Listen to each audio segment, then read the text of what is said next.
तरफ से नहीं है। मैं आपको ये चेता दूं, सरकार ऐसा निर्णय कभी नहीं लेती।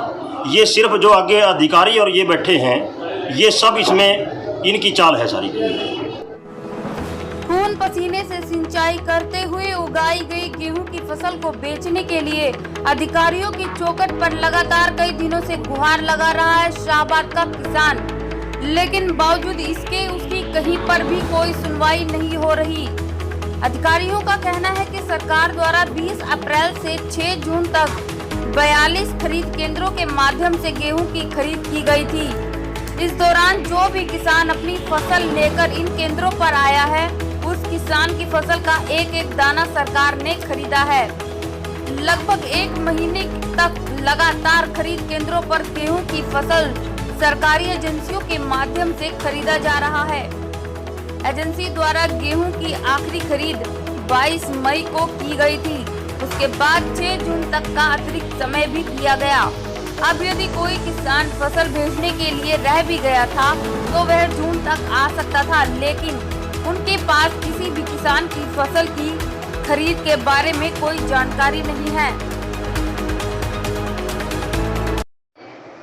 जब कोरोना महामारी का आपातकाल सरकार ने घोषित किया तो उस समय सरकार ने ये निर्देश जारी किए थे भी 50 से ज़्यादा किसानों को मंडी में नहीं बुलाया जाएगा कणक लेके, और जिन 50 किसानों को डेली बुलाना है उनको शाम को ही मैसेज या फ़ोन के जरिए बताया जाएगा भी आपका कल नंबर है।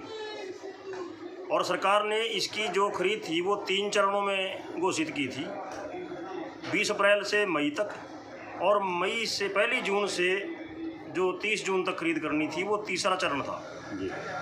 उसमें इन्होंने एक राजपत्र के अनुसार घोषित भी किया था भाई जो अप्रैल में जाएगी उसको वही न्यूनतम समर्थन मूल्य ही मिलेगा, जो 1950 रुपये जो भी घोषित हुआ है 1925 रुपये, और जो मई में आएगी उस पर 50 रुपये बोनस दिया जाएगा, और जो 1 जून से और 30 जून तक बिकेगी उस पर 125 रुपये बोनस दिया जाएगा। यहाँ बोनस की बात ना करते हुए, वो भविष्य का मुद्दा है, सरकार देती है नहीं देती है वो सरकार से हमारी लड़ाई बाद में। यहाँ बात है सिर्फ गेहूं खरीदने की। इन्होंने बिना किसी मैसेज के, किसानों को कोई मैसेज नहीं किया गया, किसानों को कोई फ़ोन नहीं किया गया, ना ही कोई आधिकारिक तौर पर खबर दी गई प्रेस में या अखबार में भी जिससे किसान को पता चल जाए भी हाँ 6 जून तक ये गेहूं खरीदेंगे। तो हम इस वजह से रुके रहे भी अपनी गेहूं हम जून में बेच लेंगे। हालांकि हम सामर्थ्यवान नहीं हैं, लेकिन फिर भी हमने सरकार को इस महामारी में साथ देने के लिए हमने ये अपना कदम उठाया। लेकिन जैसे ही हम जून में मार्केट कमेटी सचिव के पास गए, सेक्रेटरी के पास, कि भी हमारी कणक रह कीजिए और सूरजमुखी का सीजन निबड़ने से खरीदोगे या उससे बीच में ही खरीदोगे, तो उन्होंने साफ शब्दों में मना कर दिया भी सरकार तो चली गई। मेरे समझ में ये नहीं बात आती कि सरकार चली गई तो फिर ये देश किसके हवाले छोड़ दिया,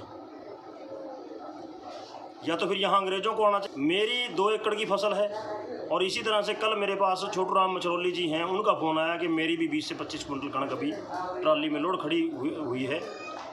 ऐसे बहुत किसान होंगे जी, क्योंकि जैसे ही ये खबर लगेगी तो किसान और ज़्यादा निकल के सामने आएंगे।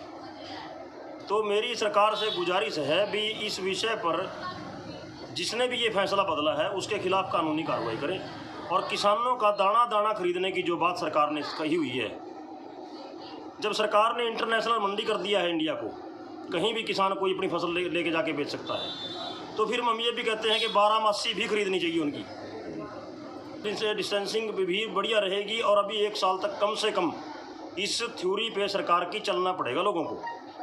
और ये जानबूझ के इनके जो अधिकारी हैं वो जानबूझ के सोशल डिस्टेंसिंग को तोड़वाने की कोशिश कर रहे हैं भी लोग भीड़ भड़का उसी तरह से कर दें। आज ये तो ले लेंगे भी हाँ उसी भीड़ में ही जाना है, बिकेगी तो बिकेगी, नहीं तो फिर उसके बाद तो नहीं बिकेगी। मैं सोच रहा हूँ भी इस पे उस राजपत्र को लेके एक माननीय अदालत में, उच्च न्यायालय में इसकी एक याचिका दायर करने की कोशिश कर रहे हैं हम, ताकि आने वाले भविष्य के टाइम में किसानों को और ज़्यादा परेशानी ना हो इस मामले की तरफ से नहीं है। मैं आपको ये चेता दूँ, सरकार ऐसा निर्णय कभी नहीं लेती। ये सिर्फ जो आगे अधिकारी और ये बैठे हैं, ये सब इसमें इनकी चाल है सारी। पोर्टल पर अब अंग्रेज दल ने किसानों की फसल की खरीद के लिए सरकार को पत्र के माध्यम से लिख दिया है, लेकिन सबसे बड़ा सवाल अब ये उठता है कि अब पोर्टल कब खुलेगा। ये सरकार की मर्जी पर निर्भर करता है। तब तक किसी भी किसान की कोई भी फसल नहीं खरीदी जा सकती। आइए जानते हैं कि मार्केट कमेटी के अधिकारी कृष्ण मलिक क्या कहते हैं फसल की खरीद को लेकर। हरियाणा सरकार ने 20 अप्रैल से गेहूं की खरीद शुरू करी थी और आधिकारिक रूप से सरकार ने 6 जून को लास्ट खरीद करके गेहूं की खरीद बंद कर दी। और हमारी शाहबाद मंडी में हमने डेली शेड्यूल बनाया, 39 अतिरिक्त खरीद केंद्र भी बनाए और चढ़ुन्नी, नलवी, अजराना और अनाज मंडी शाहबाद लगभग 42-43 केंद्रों पे हमने खरीद कराई। शाहबाद मंडी में लास्ट परचेज 20 मई को कराई थी हमने। मैं शाहबाद मंडी की बात कर रहा हूँ। 20 अप्रैल से 20 मई तक शाहबाद मंडी में 1 महीना खरीद चली। 20 मई के बाद यहाँ कोई सरकारी खरीद नहीं हुई, ना कोई किसान आया। ने 6 जून को ऑफिशियली लेटर निकाल के कि भाई 6 जून को लास्ट खरीद है, 6 जून को लास्ट परचेज करके खरीद गेहूँ की बंद कर दी है। अब आप बताओ, बस कोई बोनस की चिट्ठी नहीं है, कोई किसी को बोनस नहीं मिला और ना हमारे पास आधिकारिक कोई सूचना इसकी। तो किसान ये मैसेज नहीं आया, हम तो यहाँ से कोई मैसेज भेजते ही नहीं। अगर किसान था तो 20 मई को भी तक भी आ सकता था, 20 मई के बाद 31 मई तक भी आ सकता था, 31 मई के बाद 6 जून तक भी आ सकता था। अगर उसकी रहेगी अब तो उसकी सरकार जिम्मेवार नहीं है। सरकार ने 6 जून को लास्ट परचेज करके बंद कर दिया। सब पोर्टल बंद है अभी की खरीद चल रही है। जो अनरजिस्टर्ड रह गए हैं उनके बारे में उच्च अधिकारियों को अवगत करा दिया गया है। आगे सरकार ने निर्णय लेना है कि पोर्टल खुलेगा कि नहीं खुलेगा। कुरुक्षेत्र शाहबाद से गोल्डन किरण न्यूज के लिए प्रदीप कुमार की रिपोर्ट।